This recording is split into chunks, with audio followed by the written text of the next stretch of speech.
बेटी को बनाया ताकि मैं लक्ष्मी बनकर तुम्हें सुख समृद्धि दूं, मैं सरस्वती बनकर तुम्हें ज्ञान दूं, मैं पार्वती बनकर तुम्हें स्वाभिमान दूं, दुर्गा बनकर तुम्हें शक्ति दूं, काली बनकर तुम्हारे दुखों का नाश करूं, शीतला बनकर तुम्हारे जीवन में शांति लाऊं, ज्वाला बनकर तुम्हारे जीवन में रोशनी लाऊं। कोख में ही खत्म कर दिया। हमारा कसूर क्या था? अरे हम तो तुम्हें कुछ देने ही आ रहे थे, क्योंकि तुम ही हमारे मंदिरों में आते हो, झोली फैलाते हो और तुम ही कोख में हमारी कब्र बनाते हो।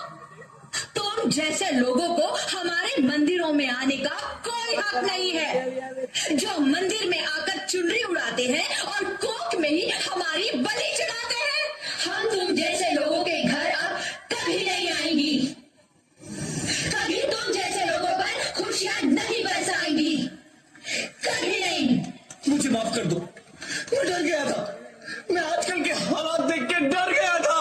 हालात को दोष मत दो मूर्ख, ये हालात भी तुम जैसे गंदी सोच के लोगों ने बनाए हैं। अगर इतना ही डर था तो अपनी माँ को क्यों नहीं मारा, अपनी बहन को क्यों नहीं मारा, अपनी बीवी को क्यों नहीं मारा, हमें क्यों मारा? डर तुम्हें लग रहा था तो तुम मरते, हमें क्यों मारा?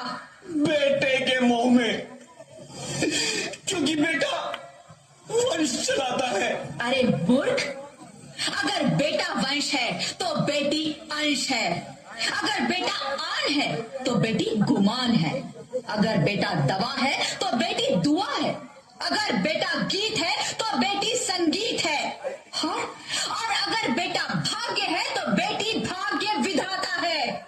यहाँ सबको माँ चाहिए, बहन चाहिए, बीवी चाहिए, मगर बेटी क्यों नहीं चाहिए? जबकि ओस की बूंद सी होती है बेटियां, माँ बाप को जरा सा भी दर्द हो तो रोती है बेटियां। रोशन करता है बेटा सिर्फ एक कुल को, दो दो कुलों की लाश ढोती है बेटियां। फिर भी किसी को नहीं चाहिए बेटियां। क्यों नहीं चाहिए बेटियां? है किसी के पास इस बात का जवाब? बेटियां क्यों नहीं चाहिए? हमारा क्या कसूर है?